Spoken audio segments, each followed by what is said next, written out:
Самбасан та бүхэн өнөөдөр юм нэггүй. За Cryptoverse-ийн ээлжийн дугаар эхлээд бэлэн боллоо. За яарс оны төгсгөлийн дугаар болж шүү дээ. Оноо дүгнэх болоо гэж бодож байгаа юм. Оноо дүгнэхгүй гэж. Дүгнэхээр он бас байсангүй энэ тэргээ юусэн ч хөө тэ. Замшаас оны төгсгөл рүү хичнээн одоо Christmas явж байгаа шүү дээ. Манай үгс чинь дахиад спорт байгаа. Тэгээд энэ тоглолтууд шал өөр юм байна шүү. Christmas-ийн орой юу болсон? ETF дээр бас жоохон онцгой мэдээлэл гараад байгаа. Нийтдээ бол 175 сая долларын одоо нэг цэвэр мөнгө урсгал нь дандаа хасахтай буюу хүмүүс илүү зарсан байна гэдэг. Ингэснээр бол сүүлийн 5 өдөр 875 одоо сая долларын хэмжээний spot ETF юм бол ингээд хасах мөнгө урсгал гарч ирсэн. За энэ нь юу хэлээд байна гэдэг тэгэхээр одоо нөгөө institutional буюу одоо том байгууллагууд маань ч юм уу их дүнгээр худалдан авалт хийдэг байгууллагууд маань ерөөдөө бол энэ зах зээл шинээр нэмэгдэж орж ирэхгүй байна. Бага хэдэн одоо оны төгсгөлөөр бас илүү бэлэн мөнгөтэй байхыг сонирхож байгаа болов уу гэсэн агуулгыг гаргаад байгаа юм байна. За тэгээд энэ удаагийн энэ уналт гэх юм уу одоо энэ нэг харьцааг юутай холбоотой гэдэг тэгэхээр ихэд Америкаас эхлэлтэй одоо энэ зарах захиалгын одоо энэ дант гэж үздэг байгаа юм байна. Яг тэгэхээр одоо сүүлийн үед бол энэ Азууд маань хань эсрэгээр илүү хөдөлж авах байр суурьтай байгаа бол Америк зах зээл дээрээс бол ингээд илүү биткойн ETF тий одоо зарах тэр захиалгын одоо илүү ихтэй байгаа гэж бас энэ мэдэн дээр дурдсан байлаа. За тэгээд одоо тэгээд цаашдаа яах вэ гэдэг тэгэхээр ер нь бол альчаа хийдэг ч юм уу мэдэн дээр илүү тулгуур шийдвэр гаргадаг хүмүүс дээр бол за эхний хэлж spot ETF-ийн одоо momentum shift буюу spot ETF маань мөнгө урсгал маань өөрөө нэмэгтэй гарч эхлэвэл за энэ маань манай тренд эргэлтийн тохио байж магадгүй юм аа. Тэрнээс өмнө бол яг одоо энэ хэсгээр одоо ингээд тогтвортой байгаа үнэ маань болгоод ямар нэгэн байдлаар дээшээ доошоо гэсэн маш шинж нөхцөлөлтийн илэрхийлэх вэ гэдэг зүйлийг бас ярьж байсан. Том дээр төрсэн байсан. Чиний анализаар үл энэ яах гэдэг вэ? Би бол ерөнхийдөө уналт хараад байгаад байгаа. Тэгж одоо хангалттай өссөн 120 гэдэг дүнгээс яг 87 хүртэл унтсан байгаа.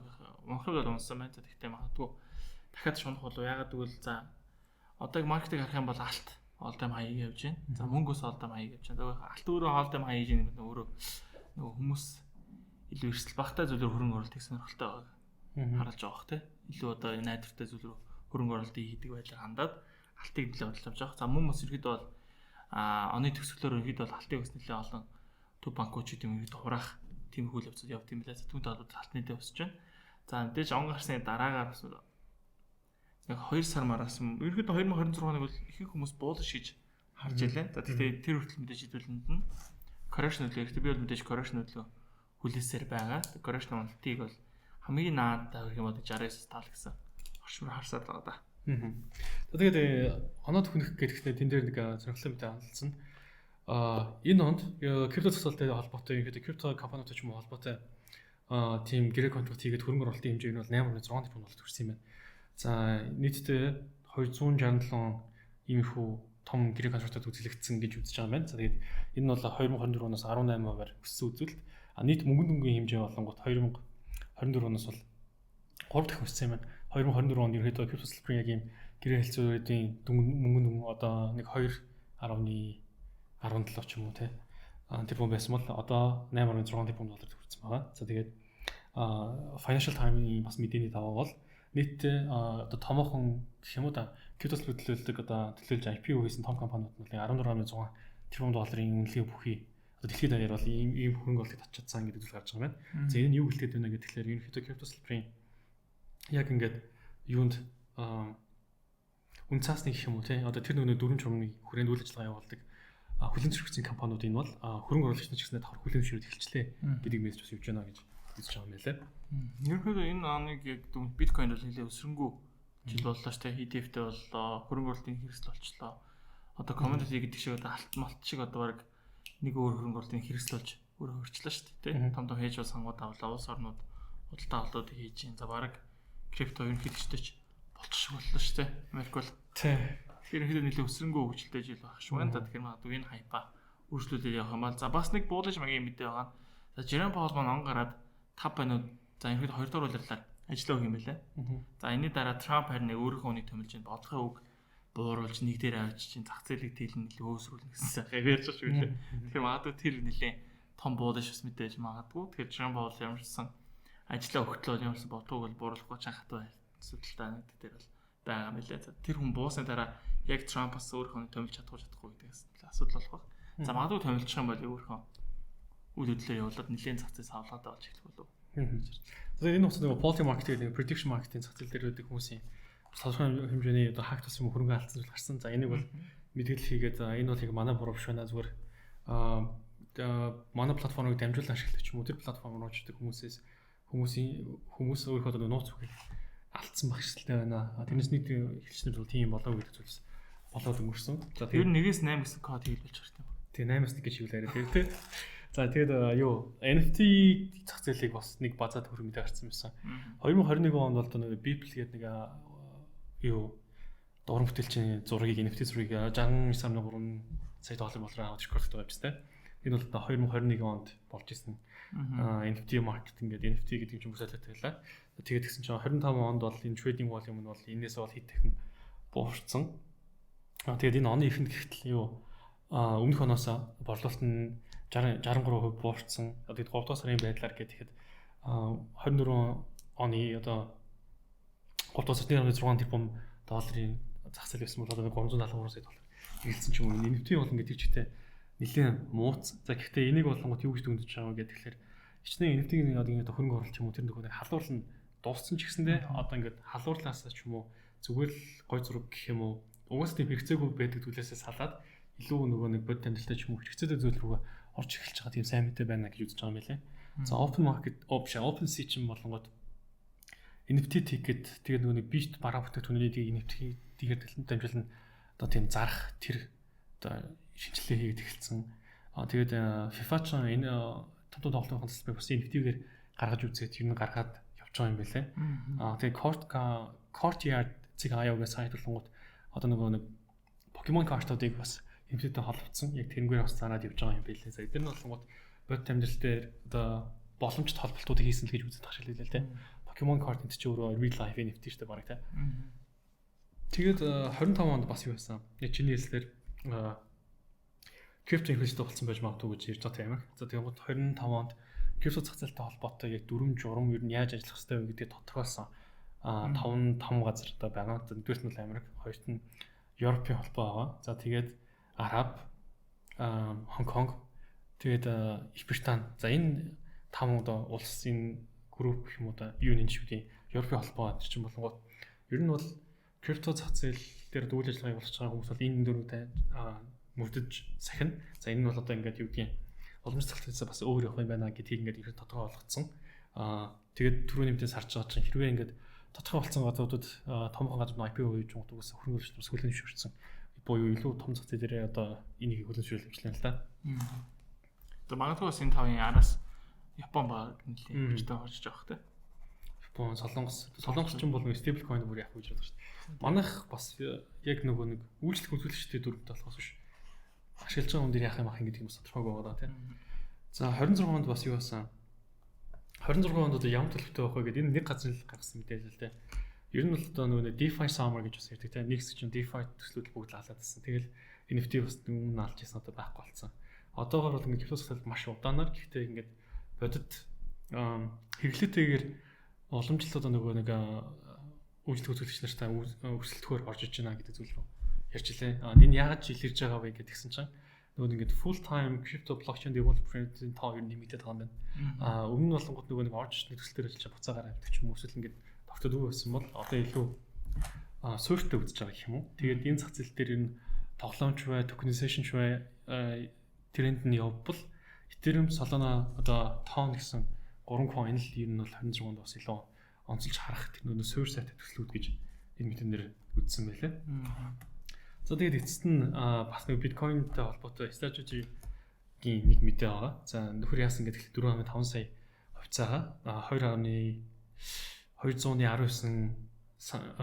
тэрбум доллар болгоод төвөрсөн байгаа юм билээ. За тэрийг MicroStrategy-ээр мэдгэсэн. Тэгээд хүмүүс бол угаасаа 26 оны эхнээс ер нь бол нөгөө эргэлтэн байж магадгүй тэгээд нөхөрийг тэрэнд бэлдээд одоо биткойн авах гээд ямар ч мөнгө бэлтгэлийг харж байгаа юм байна. Ерөнхийдөө MicroStrategy бол угаасаа байнгын худалдаа авалт хийж байгаа. Ерөнхийдөө бас хүмүүсийг адаас ажиллаад хаад ерөнхийдөө хүмүүс үн харилцахгүй биткойн аавна гэдэг яриа. Ерөнхийдөө сайн хамаагүй бүгд л ерөнхийдөө ярьдаг болсон байна. Энэ бол нэг талаараа хөрөнгө оруулалт урт хугацаанд л зүв баг. За 26 оны мэрэгт зоостад үзлээ. За нэг том крашлах юм байна. Амар биш. Тэр одоо хэдэн сард вэ? Одоо ингэж бодлоо тангуутад дараа нэг 26 нэг тийм амар скам аа. Хилээ өстэй. Би өмнө энийг ярьчихсан. Одоо өнөختөө миний хувьд өнөختөө харж байгаа зүйл бол өмнөх бүр хэдүүлэн ангарч савалтай хай буюу 69 мянга гэсэн төвшнөө.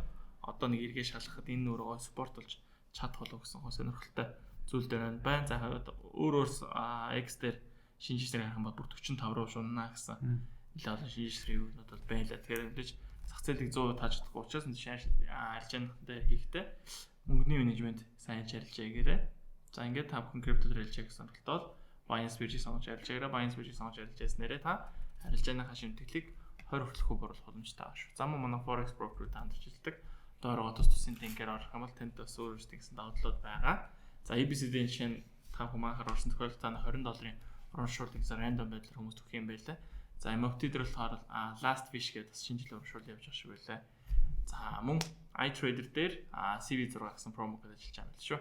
За ингээд технологийн болов жилийн дараа уулзъя та тий. За юу цаан за тэр хэдүүлээ биткойн дээр за бид тийг явчаач чинь. За ерөнхийдөө бол за хэдүүлгийг хараад байгаа Bearish-ийн батарейн доошоос трейд дахиад энэ дээр гой pullback хөдөлгөөнд орж дахиад трейд дахиад эндээс нэг юм хөө тренд лайн маягтай үүссэн хөдөлгөөн бол үргэлжлээд явж байна. За тэгэхээр хэдүүлээ ерөнхийдөө бол миний үлээ та уналтыг бол илүү төлхөө хараад байгаа гэсэн учраас эндээс л ерөнхийдөө дүр зургийг харах юм бол дээрээс орж ирсэн импульс хөдөлгөөн. За дээрээс импульс хөдөлгөөн орж ирлээ, correction орж ирлээ, импульс correction. Тэгэхээр дараагийн импульс хөдөлгөөн одоо иш орж ирэх болов гэсэн хүлээлтэн дээрээ бол байгаа. За сая бол яг арай илүү цэвэрхэн татаад харъя гэвэл дээ. За энэ нэг том Bearish-ийн батарейн яг эхний ээлжинд хэвлээ. Ингэж зурсан. За энийг бол ажиллаж нэгж тооцож байгаа. За тэгтээ за магадгүй яг энэ доор байгаа тренд лайныг дээшээ татах юм бол дээдлийн топуудтай яг огтлолцоод гараад ирнэ. За тэгэхээр магадгүй энэ өөрөө том одоо уналтын Bearish дээр маань илүү зурагдаад илүү үүсэт явж байгаа юм болов уу гэж харж болохоор. За энэ дотроо за батарейн дотор батарейн үүсдэг те. За одоо том Bearish-ийн батарейн дотор энд нэг жижигхэн Bearish-ийн батарейн үүсээд доошоос тэрсэн байдалтай харагдаж байна. За түүнтэй адилхан мөн адил энэ дээр нэг юм дээшээс зэрэг магадaltaй батарейн үүсээд одоо эндээс харах юм бол тааз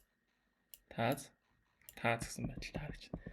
Тэгэхээр магадгүй за крипто өслөө гэхэд дээшээ өслөө гэхэд за энэ тренд лайныг ирж шалгаж магадгүй харагдаад байгаа.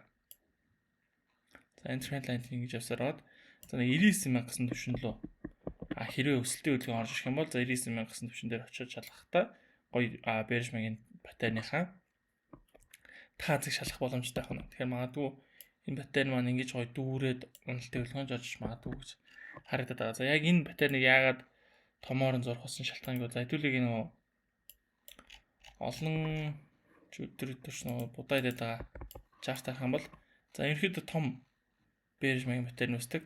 Тэгэхээр одоогийн байдлаар үүссэн байгаа нь за нэг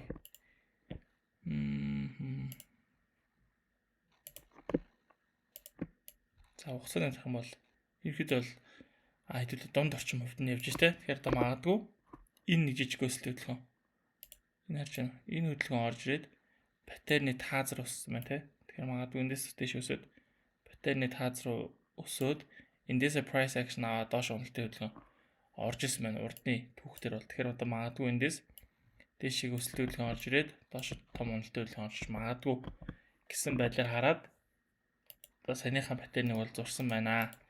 За тэгэхээр мэдээж боломжгүй зүйл гэж байхгүй. Урдны түүхтэр ерөөхдөө бол түүх тавтагдаг гэж яддаг учраас энэ түүхийг бас харжээ. Тэгэхээр хэдүүлээ ойрын хугацаанд гэх юм бол те. За ямар ч байсан эхний байдлаар 4 цаг тараас 15 м руу орч. 15 м руу болоод харах юм бол за энэ дээр одоо арилжааны төлөвлөгөө гаргах юм бол эхний ээлжинд за доов дээр сэрүүлэг тавьчих. За явж хагаад батарейн дэшээ сэтэрлээ. Энэ доовыг дэшээ эвдлээ. За эндээс дахиад Bearish-ийн батарейн үүсэх юм бол дэшээгээ long арилжаа. За энэ long арилжаануудыг яаж хийх боломжтой байдаг вэ гэхээр за магадгүй шууд батарейныг сэтрлэлтэн дээр нь дэшээ long арилжаанд орж болно. Эсвэл доо сэтрүүлээд батарейн үүсгэх нь батарейн сэтрлэлтэн дээр нь эсвэл батарейн шалан дээр гэсэн байдлаар иймэрхүү байдлуудаар long арилжаанд орох боломжууд бол байна. За мөн За яг энэ батарей нь үүсэхгүй байлаа гэхэд за ядаж доо хөвдүүлээд хүлээн гэсэн шүү дээ.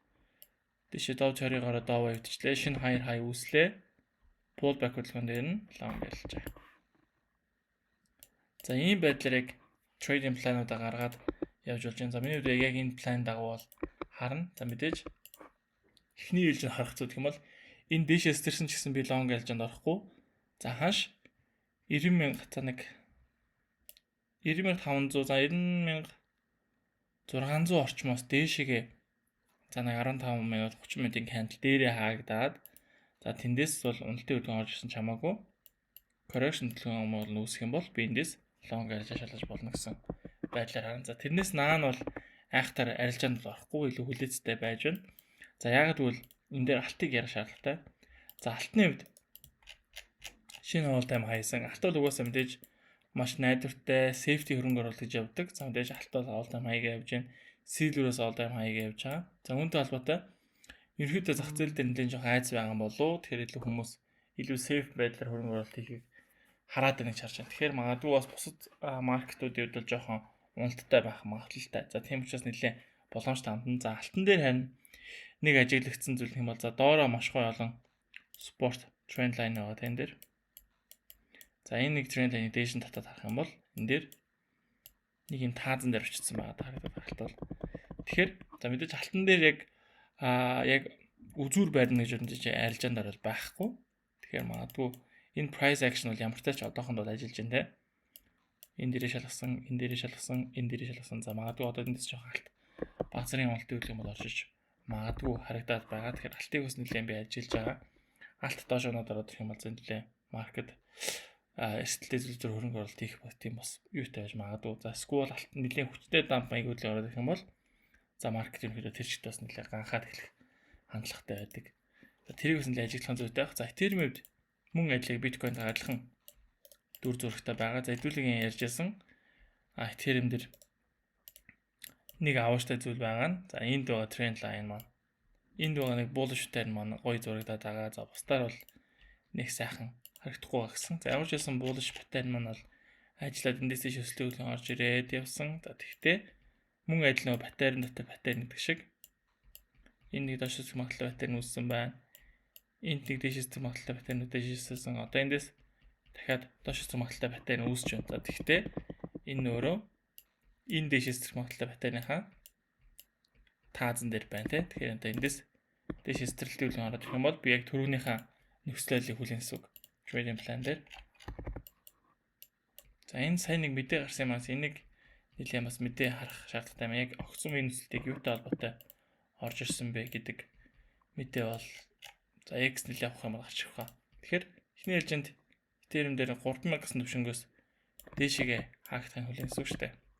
За магадгүй скул дээш нэлээс дээр гарч ирээд correction хийгээд ирэх юм бол Ethereum дээр мөн адилхан ангилж амжих боломжтой нөхцөл байдал харагдаад. За тэгэхээр ихэд бол энэ хоёр паттерн дээрээ тулгуурлаад илүү төлхөө хараад явчих гэсэн бодолтой байна. За бусад альткойнууд дээр бол ерөнхийдөө бол айхтар гоё дүр зураг харагдахгүй байгаа. За ерөнхийдөө бол чиг хандах нь бол Ethereum биткойноор явчихж байгаа шүү.